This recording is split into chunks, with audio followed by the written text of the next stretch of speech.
Welcome back to the Coach's Corner, Blount County Coach's Corner. We go around Blount County and we talk to each head football coach. And today our stop gets us at Locust Fork and Locust Fork Hornets. And the head coach of the Locust Fork Hornets is Coach Billy Adams. And I think, Billy, this will be your 5th year as a head football coach at Locust Fork. And the last 3 years has been very successful, probably the most successful 3 years in Locust Fork football history. You had a great player in Dino who's now moved on to college and is doing well, but you turn that page, you got some new guys, a lot of young guys, you graduated a lot of good players, but it's a team that's got a lot of seniors. I think you're going to have somewhere around 15, 16 seniors. About 15. And it's a team that's coming back with some key people who had to step in last year after the injury to Dino and the quarterback with Nick Horn. And so you got a lot of those kind of folks, but you got a lot of depth in this team. So talk a little bit about what you did this summer to get to this point, and then we'll talk a little bit about some of your players. Yeah, as far as the summer, we started just like everybody else. The first weeks of June, we started lifting weights, and we went 4 days a week.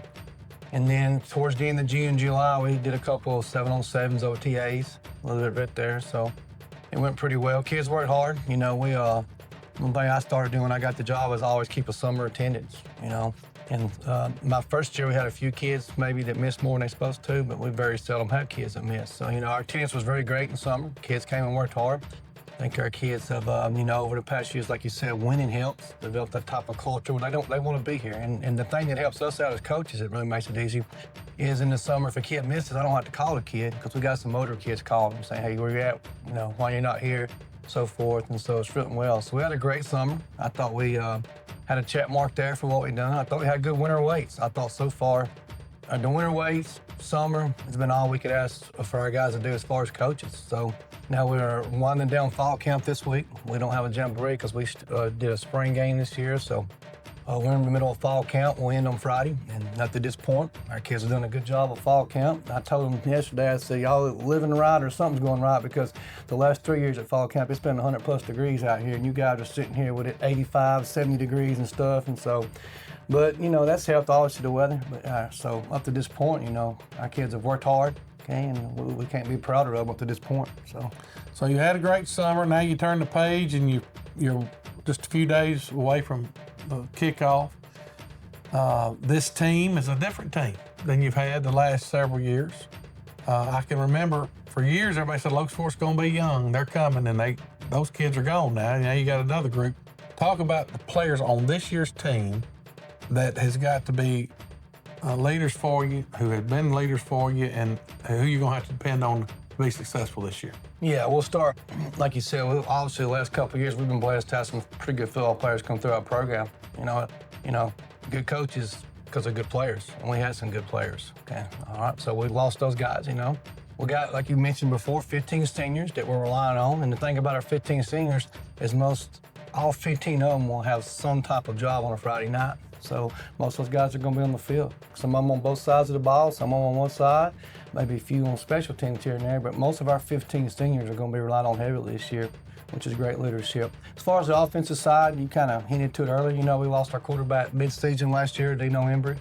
And then Nick Horn, as a freshman, had to come in. Maybe he wasn't quite ready for that role yet, but I thought, he started. He got better and better each week. That's led right over into the off-season. He's had a great off-season. He's not really a vocal leader. He's more of a leader by example. He works hard. He does a good job running the offense, what we ask him to do. So honestly, for us to have a successful season over there, he's going to have to do some good things there. Quarterback will. He's going to touch the ball every time the ball snaps. Probably the strength of our offense this year will be our offensive line. We returned several key guys there. We got a few guys up there. It'll be our 4th year to start up there and start as freshmen and so forth. So we feel like that's the strength of our team. We feel like we got some receivers that can do some things. They're just not maybe proven yet because we hadn't put them in the line of fire yet. Mostly they played one side of the ball last year and happened to be defense. But with some of the losses, we're going to have to ask those guys that come over and outside the ball, Connor Bartlett, Jackson Wiley, Miles Watts, 3 seniors there. They're going to be heavily involved there. Cole Rice going to get some in the passing game. We got a few new kids too that we're looking at. But so as far as defensively, some of those same names I just mentioned, Miles Watts will be the leader of our defense.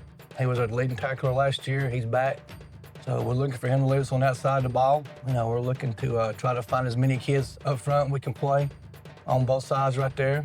But special teams wise, we do have our kicker coming back. And let me say this about our kicker. I don't know if I've ever seen a kid in 27 years work harder than that guy does, okay? I was at the beach a couple weeks ago during dead week, and there was people sending me a picture up here. You got somebody on the practice field. It was him out there kicking on his own.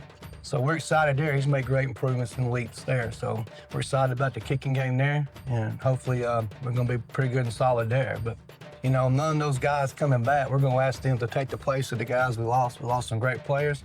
It's our job as coaches to find these guys we got now, what can they do? What do they do best, okay? And, try to put a game plan together around them to fit what they do. And I think we got a pretty good plan there, and the kids have responded so far. So we'll wind up fall camp this week and start game prep on Sunday for game 1 and roll on through. Well, and the schedule is a tough one. You start off with Oneonta Redskins. That's been a great rivalry matchup between you two schools. So last year you got the better end of the deal. You have a lot of respect for Coach Phillips. There's a lot of ties between the two of you guys and the staffs there. And I know that you consider him one of the best coaches in this state. And that'll be a big matchup right off the bat. Plus you got, I think, the very toughest region in the state of Alabama in Class 3A. Piedmont's always there. They've won state championships. Westbrook Christian, Pennington's going to be good. And always Ohatchee and Sachs and Weaver and Glencoe and Welborn. It goes on and on and on. So you got a tough schedule. There's not any games on your schedule where you say, we're going to win that game. That's right. It's all going to be a tough week every week. But talk about that region, what's going to take to be able to. Last year you've been able to host the last 2 years in the playoffs. What's it going to take to get back to that point? Yeah, back to the region. Region is pretty tough. Now, is there 9 teams that aren't win a 9-team region? Is there 9 teams that can win a state championship in our region? No, probably not. But I think the thing you get in our region is the 9th team could beat the 1 team on any given Friday night. Saw that a couple times almost last year with Piedmont, who went to the state championship game. And there was 2 or 3 games in our region where some of the teams in the lower end, it's a 1-score game. So I think that's what makes our region a little tougher is the fact that, you're going to have these teams at the top that are probably winning and beating others, but in any given night, any of those teams can beat each other.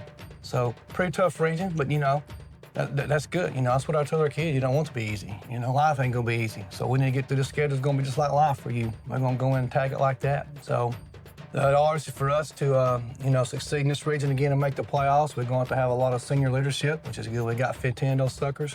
So I'm going to go ask them to step up and be leaders, and, we're just going to go week by week, game by game, like you mentioned, Oneonta coming up. We know that's going to be a battle, one of the winningest schools in Alabama high school history. So right now we're focused on them, and then, as soon as we get that one down and away, we'll jump right into region play. With 9-team region, there's no break. You get 2 games that's not region games, we'll play that in game 1 and 3, and then everything else is region the rest of the year for us. So. And your 2 non-region games are Appalachia and Oneonta, which are both going to be good football teams. That's right. Absolutely. Well, over the course of a season, I think you probably got in your mind what you got to do to win. At the end of the year, what's the key things for you to be able to be successful this season? What's got to happen for you? I think the number one thing for us, I guess this is a coach's cliche, is we got to stay healthy. And we say that every year, but I think this is the case more so this year than any year in the past because we just don't have a lot of depth. We'll dress 25 kids, 10 through 12. We'll have about 40 right there with our 9th graders included. But, 15 of those guys being seniors, we just don't have the depth we've had in the past in certain spots. We got depth in a few spots, but really the depth that we don't have is up front on our O-line. So if we're going to have a successful season this year, we got to stay healthy up there. There's no doubt in my mind.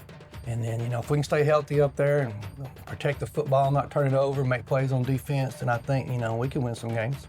But we got the number one thing, no doubt, got to stay healthy. We're going to lose kids. It's a game where you get injuries. We just got to make sure that we stay healthy as we can up front. So. Well, you're one of 3 coaches in this county that is coaching where you went to school. Your kids graduated from, graduated from here, your wife graduated from here, you're Hornet to the bone. How much does it mean to you to be able to lead this program? And not only be able to lead the program, but be able to lead it to the most wins in a single season, the first undefeated season in school history regular season. How much does that mean to you? Well, it means a lot.